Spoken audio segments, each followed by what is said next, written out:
Braddock, man, he really has to start winning some games, man. This was such an awesome season where we gave away $150 for every single best of 3 that you win in the NASL. Yeah, Lowly took full advantage of that. Yeah, Lowly took full advantage of that, and I actually really thought that this would motivate a guy like Braddock, who I personally think that he doesn't really want to waste his time on online tournaments, and he rather prepares for the big ones.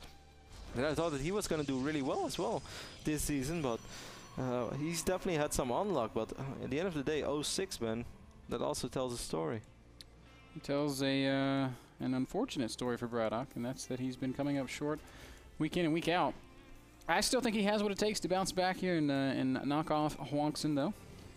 I like this army compositioning. Only Marauders, no Marines, then a ton of Ghosts, and also a lot of Vikings with +3. If you can afford it, I think it's a really, really strong army. And I think Braddock was doing very well for a long time when he was picking off all the Spiners after he won that one big fight. So extremely clear. All he didn't have to do was lose all those Ghosts to those Storms. That was just silly. And also, I think he underestimated the amount of Storms that HwangSin had with those couple of High Templars that he had left. Because first we said like good Storm, not a good Storm, another good Storm. But then like 4 more came, and instead of just dropping HP in all of those Marauders, he actually killed the Marauders with Storm. I mean, that doesn't happen very often. That was an instance of he could have walked in with Cloak on 2 Ghosts and EMP all the High Templar, you know. And there was a couple times where I felt like he maybe misplayed the Ghosts some. The thing that bugged me the most was after he'd killed all those Colossi, he had 11 Vikings that are just hovering in the air. Drop 1 scan and the observers are gone, and now your Ghosts are gonna be untouchable. That's something that I would have really liked to have seen. Now that's a very difficult judgment call to make in the midst of the game when you just want to win the fight. But had that happened, I think we would have seen a different outcome. I think so too, man. But we'll see. As you said, maybe Braddock will be able to bounce back in game number 2. He is opening different though, since we see Braddock going with the no gas fast expand, the most popular build for most of the European Terrans. He's already going to drop the command center. HwangSin is going to scout it, so HwangSin knows exactly what up. And I don't think that he's going to do anything crazy about it. I think HwangSin is just going to go for the 1 gas Cybercore fast expand. Yep, HwangSin has a reputation as a 2-base player, and in order to live up to that, he has to get to 2 bases every time. It looks like he was going to be going for some 2-base action on dual side, but I think he just realized that maybe attacking into Braddock's army wasn't going to gain him anything, which is why he chose to go for the 3rd. On dual side, I mean. So. Yeah, which was weird, because I think if he would have gone before ever dropping that Twilight, before dropping, well, then again, his Robotics Facility was kind of late, much later than it normally would be, and certainly in the Robo Base. So, I mean, after all, it was the right choice, because he managed to win that game, but I wouldn't really say that was a super or, well, maybe, no, it wasn't a convincing win, nor was it a win that you could say, like, all right, let me just repeat how I played out that game, and yeah, let's do that more time. That seems that's legit. not how you want your games to unfold. That's winning by the skin of your teeth. It's cool though, it's a really good feeling, but you also know that's not a reliable way to end up winning most of your PVTs. But hey, who knows, man? Maybe it's HwangSin standard. Maybe all of his games are epic. We just don't know. We've casted most of them. Well, only in the NASL. That's true. That's true. I'm pretty sure he plays more Starcraft than just this. Braddock's gonna drop 2 more additional Rexes and both refineries. Wow. And we didn't cast all of them, man, because we switched up week in, week out. You're right. We've missed a couple. We definitely missed a couple. I mean, we saw them, but we didn't cast them. Ha! HwangSin also following up with double gas. That's super standard for Protoss, of course. Braddock has a few more options with this, but he is going up to some heavy barracks play, so it looks like it's just going to be biocentric Braddock through the mid-game. Interesting, man. HwangSin is not a believer in the fact of keeping 16 probes with your minerals and then rallying from your main to your natural. He just sent over 4 or 5 probes immediately, and then he's going to rally these probes to his original mineral line.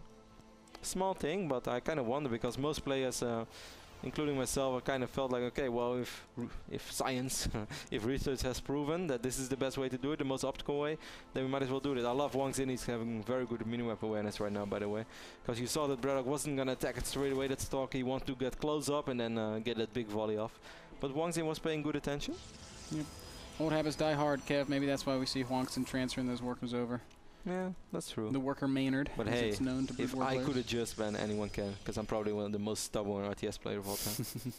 If it was up to me and we were still playing Warcraft 3, I would still be making farce here. I don't care. Chain Lightning's good.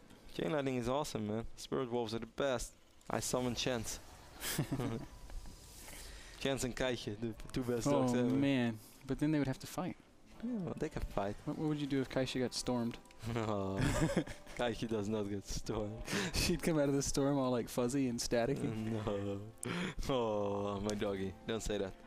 We And see she would give you the Roddy pose? HwangSin right now at 39 probes, 32 SCVs for Braddock, so you could say that's pretty much even. And HwangSin Ben is going to follow this up with Blink Stalker play.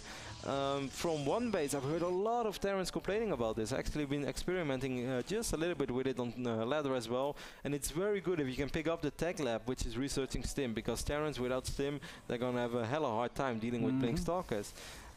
But right now, since it's going to be two-base action, I don't think he's gonna be able to pick off Stim. He's gonna need a small miracle, immediately blink in, find the tag lab and pick it off.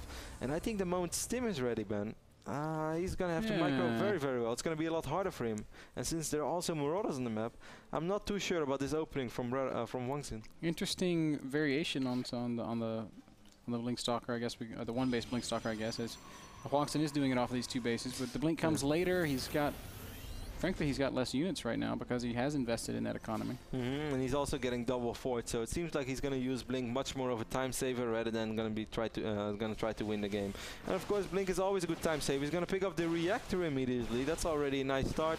He's going to force the cancel on one of these medevacs, and now he's going to pick off quite a few SCVs, and then he's just going to get out of there again. Yeah, well, I like it. Nice. That was good. Not bad. Free exchange there. Kills an SCV, kills an add-on, kills a building supply depot, and even gets some shots off on this factory. Forces Braddock to commit his units to defending in the main base. Braddock is quite blind now as well. He would have loved to use that factory for scouting purposes. We see both upgrades going down for HwangSin, researching +1 and 1 armor.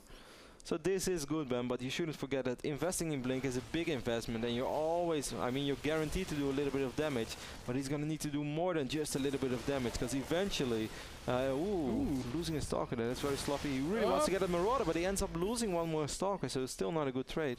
Yeah, careless there by HwangSin. And yeah, I like what you said there, Kev. He's going to have to do a lot of damage to really justify this investment. On the one hand, I like that he's going to be able to open up his Templar tech faster than he did in the last game, but I'm afraid it's coming too late still, as we've got Braddock already moving out on the map. I think so too. I think losing those 3 Stalkers really took some power out of the potential counter abilities from HwangSin. I mean, sure, he might be able to counter right now with 6 Stalkers, but if you leave 3 Marauders behind with Stim, or even 2 Marauders in the bunker, that's not going to be enough. And I think HwangSin is going to end up losing his natural, Ben. He's going to lose something, as he's got these Stalkers countering while Braddock pushes forward. Good defensive force fields by HwangSin. Yeah, but he could just pick off. Yeah. What was that? Concussive? Yeah, it was concussive shells, so that's a little bit annoying right now. Or maybe it was combat shield, even worse. SCVs are doing a good job of jamming up these Stalkers and miscontrol there. Another Stalker falls. HwangSin left with only 2 Stalkers to counterattack. But he's done a great job of defending back at home, and Braddock perhaps not paying the most attention. I think that HwangSin is doing a good job, but Braddock, why on earth would you not pick up all those units and just drop them in the main base, man? These are 2 Immortals, 4 Sentries. That's absolutely 0 DPS. You're exactly right, but I don't know, man. Maybe he's just... No but.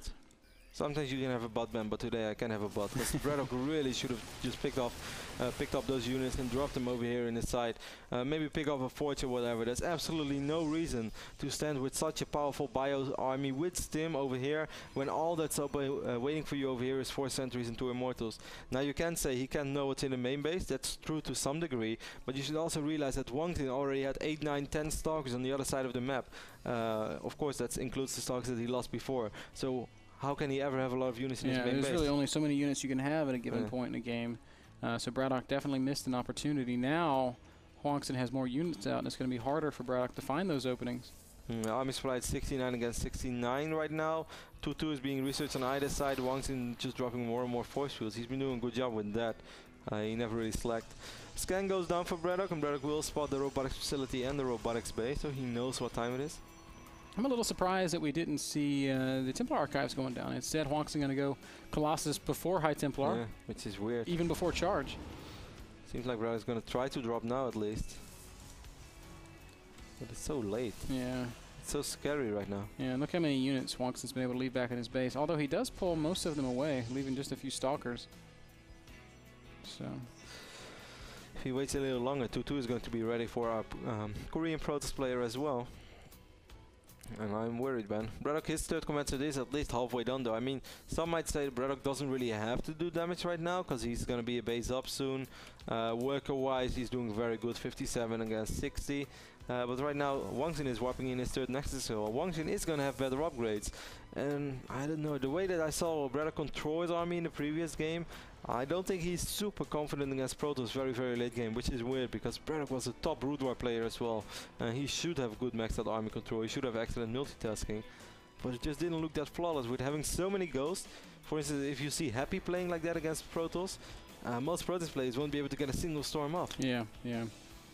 Braddock's drop site scan sees the army of HwangSin, confirms that that base is building, and what is he going to do about it? It looks like he just wants to continue to reposition. He has a big drop right now in the bottom of HwangSin's base, and HwangSin has absolutely 0 units over here. He might actually be able to pick off charge. I think that would be really, really awesome. He's going to pick off quite a few probes first, and this is a very, very good drop here by Braddock. It doesn't look like he's realized that the Twilight Council's research. Now he's put it together, and he's going to immediately go to work on that charge upgrade. He should get it, and he will get it. That's really, really big. Now he's going to be able to pick up and get out of there. Should be able to pick up and get out of there. Oh, but he's taking a lot of time, and we should see a blink. No blink yet. But still, that was very good, because he delayed charge by an extreme amount, and also he's delaying 3-3 upgrades. So that's a very good deal too. Yeah, it gives him a chance to catch up and actually close the gap in the upgrades. It'll be 2-2 against 2-2. Braddock even starting his +3 before HwangSin, so... I mean, Braddock took his time with his first drop, but when he actually did drop, it was a very good one. He did a lot of damage. He's going to try to pick up maybe a Colossus, but good blink right there by HwangSin, and HwangSin is going to push his army back at least for now. Yeah, HwangSin's showing some really solid late game control here as he's continuing to just control the map, keeping Braddock out from the third base. This is a pretty tough third to attack into if you're fighting against Protoss player, while Braddock's going to just try to drop in the natural. He's going to get a lot of probe kills here. HwangSin only able to warp in a single Zealot. That can't be what he wanted to do. And Colossus is taking a ton of damage right now over here, Ben, in the middle of the map. Now the Zealots are coming in, but they still don't have charge, so this army is so much weaker than it should have been. Yeah, really great concave here for Braddock. Picks off all the Colossi. Now it's mostly Marauders against Stalker Immortal. Braddock is just going to run around and maybe try to pick off this Nexus. I like this move.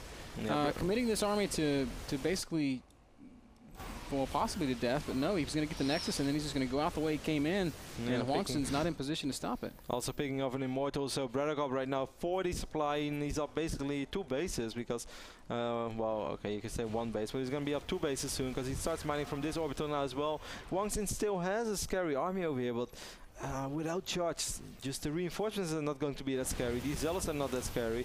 He is temporary, at least going to force a cancel on this orbital command. Might actually be able to snipe it. Wow. Yeah, I think he probably will. And Braddock, you know, it hurts to lose that command center, but he's not worried too much as he's still got this third down in the bottom left. He can always float the main command center. That's something we talk about all the time. And the production tab kind of speaks for itself. Yeah, absolutely it does. Army supply favoring Braddock, to overall supply favoring Braddock, economy favoring Braddock. Braddock is ahead in every way right now. Force fields are going down. I'm not sure if this is a fight that HwangSin really wants to take. Even though those force fields are good, he's going to land the Vikings now as well. And they're going to add a nice extra bit of damage as well as absorbing quite a bit of damage. And the army of HwangSin just going to melt away. GG comes. Braddock ties up the series. Nicely done, sir. 1-1. I mean, I like the strategy from HwangSin, but I would have loved to see him get at least a few more Stalkers, because right now the amount of Stalkers was just not scary enough to keep Braddock in his base. The moment you open like this as Protoss, you know there's going to be a phase where Stimmed Bio is going to be very scary for you. So as Protoss, you need a certain amount of Stalkers that forces Terran to either leave really a lot of units behind or not move out at all, or the moment they do still move out, that you literally can kill every single SCV in a short amount of time, and that you can make sure that he's going to kill most of the crucial tech, etc, etc. And none of that was the case, because he ended up losing 2-3 Stalkers and didn't remake any Stalkers. So Braddock was just like, alright, I'm going to move up with most of my bio units, because yeah, what are you going to do with 6 Stalkers? I have 2-3 Marauders over there, I pull a few SCVs, I'm going to be more than fine. Yeah, you're right. A couple of mistakes being made. Braddock playing very well, taking advantage of those mistakes, and manages to even up the series. That game was brought to you guys by Epson Projectors. The only projector we already did that. AZO monitors. But Epson projectors are cool too. AZO monitor is the only monitor that we use at the North American Star League. Guys, short commercial break, and then the deciding game between HwangSin and Braddock.